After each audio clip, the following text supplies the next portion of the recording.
우리가 살면서 하나님 다음으로 땅에 살면서 부모님을 통해서 우리가 그림자를 배우게 되고 또 순종을 배우게 되고 효를 배우게 되는 것 같습니다.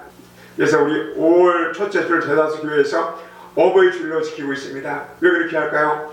5월 8일이 어버이 줄이기도 하지만은 어버이에 대한 공경이 그만큼 성경적인 배경을 갖고 있기 때문입니다. 그런데 한국 기독교는 부모님께 제사를 드리지 않기 때문에 이 부모에 대한 효도가 없다고 오해를 합니다. 그러나 그것은 성경을 모르는 것입니다. 성경은 많은 곳에서 효에 대해서 가르치고 있고 효도를 잘못하면 무서운 심판이 있다고 가르치고 있습니다. 출애굽기 20장 12절입니다. 내 부모를 공경하라. 그러면 내 하나님 야훼가 내가 있는 땅에서 내 생명을 주니라. 또 신명기 27장 16절입니다. 내 부모를 거기로 여기는 자는 저주를 받을 것이라 할 것이며 모든 백성은 아멘 할지니라. 이보다 더 무서운 또 경고의 말씀이 있습니다. 우리 잠언서 30장 17절입니다. 아비를 조롱하며 어미 순종하기를 싫어하는 자에게 주는 골짜기에 까마귀에게 쪼이고 독수리 새끼에게 먹히리라. 바로 이런 얘기입니다. 객사한다는 말이고 수호도 누구 하나 돌봐주는 사람이 없다는 겁니다. 이 외에도 많은 구절에서 하나님은 이 부모 관계를 명령하고 있습니다.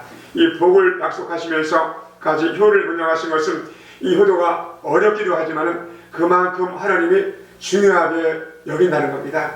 우리 기독교인들은 하나님 앞에서 어떤 자세로 이 부모님을 우리 효도해야 할까요?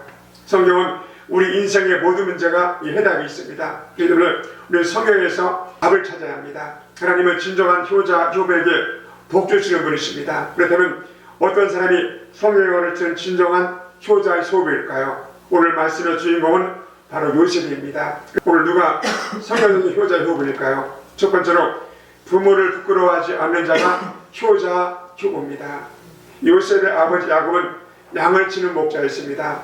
목축업이 그의 직업이었습니다. 그래서 그는 12아들도 목축업을 가지고 있었습니다. 그런데 애굽은 달랐습니다. 애굽에는 나일강이 항상 물이 흐르고 있었고 아프리카 중부 정글에서부터 흐르는 물이 애굽을 거쳐서 지중해로 흘러들어갑니다. 사시사철 물이 흐릅니다. 그래서 애굽인들은 농경 문화가 발전한 이런 민족이었습니다. 신기한 것은 농업을 주로 하는 문화권에서 소나 양을 기르는 목축을 하는 사람들을 선민으로 분류를 합니다. 내용은 좀 다르지만 과거 우리나라도 이 소를 잡는 사람을 백정이다 해가지고 사람 취급을 하지 않았습니다. 애굽도 목축업을 이와 같이 천시했다는 겁니다. 애굽의 국무총리였던 요셉이 애굽의 그런 문화를 모를 리가 없었습니다. 그런데도 요셉은 애굽에 찾아온 자기 아버지를 사랑하고 오늘 효도하고 공경합니다. 어떻게 알 수 있을까요? 목축업을 하는 아버지, 나이 많아서 볼품이 없는 아버지를 애굽 왕 앞으로 모셔갑니다. 그리고는 자랑스럽게 이 바로 앞에 아버지를 소개합니다. 오늘 본문의 7절입니다. 요셉이 자기 아버지 야곱을 인도해서 바로 앞에 서게 하니 야곱이 바로에게 축복하며 이렇게 말합니다. 이 요셉은 당시 애굽의 국무총리입니다. 그러니까 자기의 출신이나 성장 배경이 드러나는 애굽 귀족들에게 무시당하거나 업신여금을 당할 수도 있었을 것입니다. 당시 애굽의 시국은 어떤 때입니까? 풍년이 7년 들었다가 흉년이 닥쳤습니다. 그것도 2년이 지나서 백성들의 삶은 파탄 직전이었습니다. 그것을 대비해서 7년 동안 악착같이 세금을 걷어야 됐던 요셉입니다. 세상 누가 세금 내는 것을 좋아하겠습니까? 그리고 흉년이 닥치자 백성들에게 목식을 돈을 받고 팝니다. 그러니 당대 귀족들이나 지방貴族들이 요셉에 대해서 얼마나 불평불만이 많았겠습니까? 그런데도 요셉은 그런 염려나 걱정 때문에 자신의 출신과 자기 아버지를 전혀 부끄럽게 여기지 않았다는 사실입니다. 사랑하는 성도 여러분, 어떤 자녀가 효자, 효부일까요? 자기 부모를 자랑스럽게 여기는 자식이 효자요, 효부인 것입니다. 자기 부모를 창피하게 여기는 자녀가 되지 마시기 바랍니다. 언젠가 드라마를 보니까 자식을 유학까지 보내려고 재산을 다 팔고 안 해본 고생이 없는 어머니가 자식이 좋은 집 얻어서 집들이 한다고 왔습니다. 그날따라 자식이 다니는 회사에서 직원들이 집들이로 들이닥쳤습니다. 자식이 먼저 퇴근해 보니까 불청객 어머니가 와 계십니다. 그러다 얼른 애를 방으로 들려면서 어머니 절대 나오지 마세요. 아들이 어머니께 부탁합니다. 그런데 어머니가 병들어 기침을 하자 그 소리가 들릴까봐 이불을 뒤집어 쓰고 그 속에서 집들이 그칠 때까지 있으라고, 그러니까 울면서 견뎠다는 이런 이야기입니다. 내 체면 때문에 부모를 창피하게 여기는 자 혹시 이곳에 계십니까? 부모의 초라한 몰골, 부모의 초라한 직업, 그것이 그렇다면 과연 우리는 누굽니까? 누구 때문에 그 초라한 모습을 면할 수 있을까요? 누구 때문에 초라한 환경에서 벗어날 수 있을까요?